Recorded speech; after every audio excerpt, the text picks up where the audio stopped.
Welcome back to, actually not even welcome back, but actually no, welcome back. It's Monday morning, it's Turks and Welcome Jerks. back from the long weekend of 2 days. Yes, a very exciting weekend. We actually just done an hour and a half of sports discussions regarding everything in the UFC and world football, but now let's bring it to the National Football League. Same background as last week. Makes sense though, because Russell Wilson threw for 5 touchdowns yesterday. He did.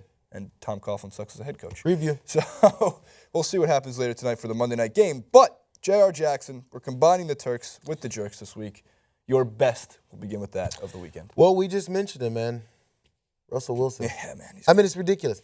There was a week when a couple quarterbacks threw for 5 touchdowns. It was one of the weeks that Cam Newton did. He did it twice in 3 weeks, I think. There was Cam Newton, and then there was the newbie. Now I'm blanking on his name. Down in Tampa. It doesn't matter because he threw it. Jameis, right? So he throws for 5, and we're like, yeah, it's good stuff. These guys, they're looking good. Russell Wilson is just quietly doing this every week, and with efficiency. I always like reading the numbers. 23 of 32 for 292 and 5 touchdowns to Tyler Lockett and Baldwin, who Baldwin had 3, Lockett had 2. Right. 104 yards, 82 yards on these receptions, 6 receptions each. He spreads it around, and these guys are tiny. I've said it before. They're small receivers. I don't remember a time that he's had big receivers.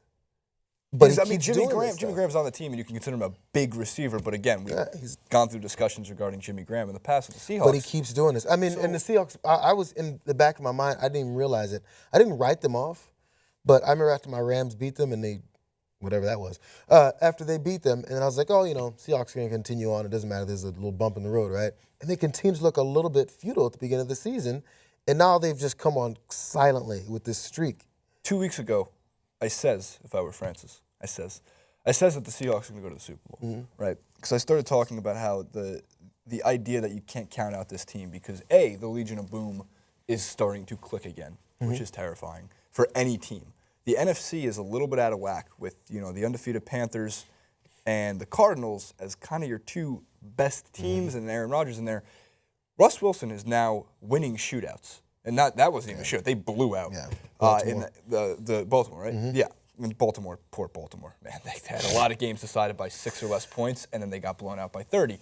But Russ Wilson has always been 23 of 32, but it was always for 115 yards and a touchdown, or 140 yards and a touchdown and no interceptions. Right. Now his yards per attempt are going up, his yards per pass are going up.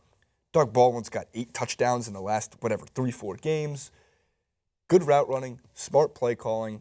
Don't count out that team. Take a look at Pete Carroll for jumping on the locker room after the celebration.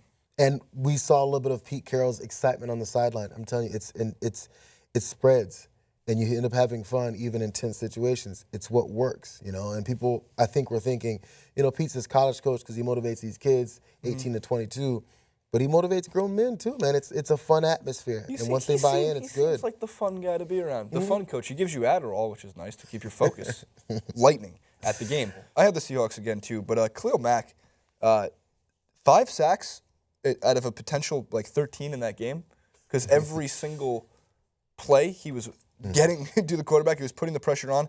And look, hindsight is 20/20. Now, it would be very easy for me to actually sit in this chair and say, you know what, back in 2014, they should have drafted Khalil Mack over Jadeveon Clowney. But also at the time, scouts were saying Jadeveon Clowney's the undoubted #1 pick, and he got injured. Really? Yeah, well, did he really? And all of us overblew the idea of that amazing hit that he had. And he burst through the line and stops him dead in his tracks.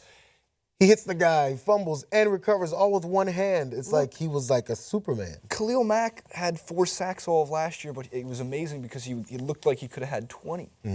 Now he's got 5 in addition to, I think, the 9 he had. He's getting up there in terms of his sack total numbers, and that's usually how we quantify all defensive ends in the league. Or he's technically a linebacker, but he can play in that J.J. Watt mid-position. Because, I mean, they were double-teaming J.J. Watt the whole game. The Raiders have a lot of hope, but I'm sorry, you're not going to make the playoffs this year. So, a small thing about that, because it's one of the pet peeves of mine. We're such a highlight culture when it comes to sports, and there's a lot of people who actually know sports, and this crosses across the board on sports. We see a highlight that SportsCenter plays about 1,000 times. I'm sorry, 1,000,000 times, and we go, "Oh, that's the definition of this guy's career." Right. So Jadeveon Clowney has that one hit from the end of his college career, which was amazing. When I watched 8 times straight, and if I If it popped on my computer now, I would watch it 8 more times because it was amazing. Right. Doesn't mean he isn't going to be a good pro. It just means we based everything we thought he'd be off of one play. No one else can tell me what other plays Jadeveon Clowney made in college that was so awesome. Because they don't think about anything else but one play because we saw it a million times on SportsCenter's top 10. Yeah. Now, conversely, Mark Sanchez, who's a bum now, but he had a good few seasons with New York. No one can remember these few good seasons because of the butt fumble that was played 1,015,000 times. So it doesn't matter anymore what anyone else did because we're like, oh, but Mark Sanchez was the butt fumble. Oh, but you know what? Brett Favre was the Iron Man. Brett Favre threw more interceptions than any quarterback of all time. No one thinks about that because he's Mr. Iron Man. True. I'm just saying we go off of these one highlight plays and we define someone's entire life and career, and it's going to get you looking stupid sometimes. JR, worst of the weekend. So my worst. I mean, it seems like I'm being like an ass. Oh, you get fired up. You get really fired up for Turks and Jerks every Monday. Feel like this is your coffee. Like you come in and you scream about like your best and worst. Even your best you're angry at. It's just I'm watching this Bengals game and I'm watching Andy Dalton. He throws a shovel pass pick, which is the first time I've ever seen that.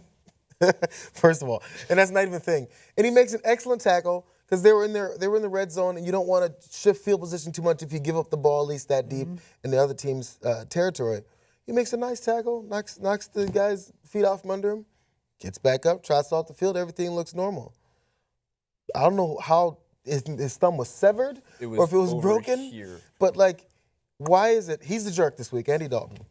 Not because of the fumble and not because of the tackle, but because in general quarterbacks, they just get hurt doing normal things that every other football player can do.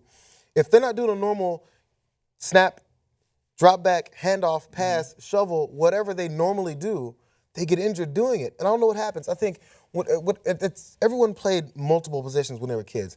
At whatever point quarterbacks are good enough to become full-time quarterbacks, whatever age range that is, the osteoporosis, it sets in. Suddenly your bones are brittle. If you hit someone with your finger, then it's going to snap back.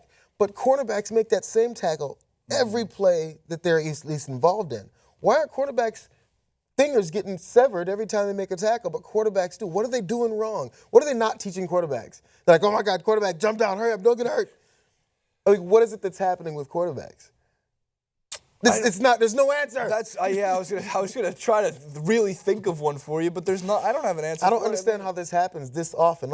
And every time they go, oh, he better slide. Quarterback better slide. Oh, that quarterback got grazed in the face mask when the D lineman was trying to knock the ball down. 15-yard penalty. I was like, he's a grown ass man.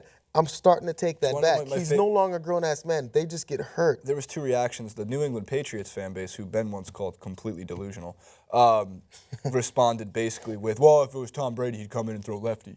A broken thumb. And the even more delusional Green Bay Packers fan base, oh, if it was Aaron Rodgers, he'd just throw with 4 fingers. He doesn't even need an opposable thumb. That's literally what they said. So Andy Dalton, potentially out for the season, maybe back for the playoffs. Yeah, and I feel bad for the guy. But how does this always happen? The best part of all of it, I thought, was A.J. McCarron sitting calmly in the press conference. He's got a smoking hot girlfriend, or at least he did at Alabama. Yeah. Sitting there, and he's like, well, Tom Brady had this opportunity. Yes, he did, man. And 5 Super Bowls later, and A.J. McCarron leads the Bengals to the promised land. I would love to see that. 2025. I would at least like to see him make it deep. Hey, man, make it to the AFC Championship game. A.J. McCarron? Is that what Marvin Lewis? Marvin Lewis is 0-6 in the playoffs. He's 0-55 in any games that start after 4 o'clock Eastern. With great quarterbacks. He's now this unknown when the lights are on. He's won a couple games with the lights on, obviously. Those primetime lights go on. Don't bet on that team. JR, if I told you on after week 7, or actually after week 6, with the 1-5 Chiefs and the 5-1 Falcons, who would have a better record at week 14? I would have told you that it would be the Falcons. You said it would be the Falcons. Well, the Falcons are on a 6-game losing streak. They are 6-7 heading into week 15. And the Chiefs are the most silent 7-game winning streak in the history of sports. Yeah. First of all, I don't watch too much Chiefs football. I do have to pay attention to it for obvious reasons. But by the way, on top of that, with the Chiefs, their wide receivers are actually scoring touchdowns this year. Crazy ideology. I don't know how that works. Use those guys to throw it to them. They went an entire season without a fucking wide receiver scoring a touchdown. That's mind-boggling. Like they're on a 7-game winning streak. They're not the jerk overall is the entire first half of the NFL for being completely misleading, for giving us false hope and basically eventually getting to the point now where there's only like 4 teams who can win the Super Bowl. It's so top-heavy. So the Chiefs and Falcons are jerks because they go on these streaks that make no sense as we get into the second half of this, towards the end of the second half of the season, and they're both going to be useless when it comes time for the playoffs. Exactly. And the Falcons too, because the Falcons can still kind of get that's there. my next point. Whichever one of these teams makes it in, and you forgot how they got here, you're going to remember when they play that first game in the playoffs. What happened? I really hope the Falcons and the Chiefs play in the Super Bowl. I want it. I want that matchup. The Bills, Dolphins, Raiders, Chargers, Ravens, Browns, Jaguars, Titans, Cowboys, Rams, 49ers, Bears, Lions, Falcons, Saints. Congratulations. You ain't making the playoffs this year. So you're all the jerks, and we'll fill that out more next week. JR, we're going to go into Week 15 with the Panthers playing at the New York Giants. Oh, are you looking for a nice ruining game of this undefeated season? It would make Since you guys have nothing else to play for. It would make the season. It would make the season. Hey, what are you talking about? We play the Dolphins tonight, and we're going to potentially lose or win. I'll text you after that game and say, since you have nothing else to play for, I'll wait till after this game tonight. Yeah. I'll be screaming. You can follow J.R. Jackson at J.R. Jackson on Twitter if you want to see some hilarious tweets regarding the NFL on Sundays. He usually gets very I've even given you a head nod today, man. I have your back with your New York teams. Right? I've mentioned, by the way, I got in the mail a gift, right, from the family. It's a Godzingus t-shirt. I have the best family. Wear it proudly. Fucking ever, man. Godzingus, New York Knicks. Regardless, leave your Turks and your jerks, your best and worst of the NFL from Week 14 in the comments section below. We had some interesting choices. Raiders fans, you finally get a Turk of the Week nomination. Although that game, 15-12, making it difficult. But Khalil Mack, you deserve it. JR. And the same shout out we always have to give, of course, Panthers fans. Cam Newton is still looking ridiculous. And in my opinion, the odds, the heads and shoulders MVP of the league, they're discussing it. No. He should win this. Absolutely. No question. I would vote for him 5 times. Wrong. Don't take Cenk Uyghur's side. Comment below with your best and worst of the weekend. Make sure to follow us on Twitter, Instagram, Facebook, all the fun stuff. We'll see you next week.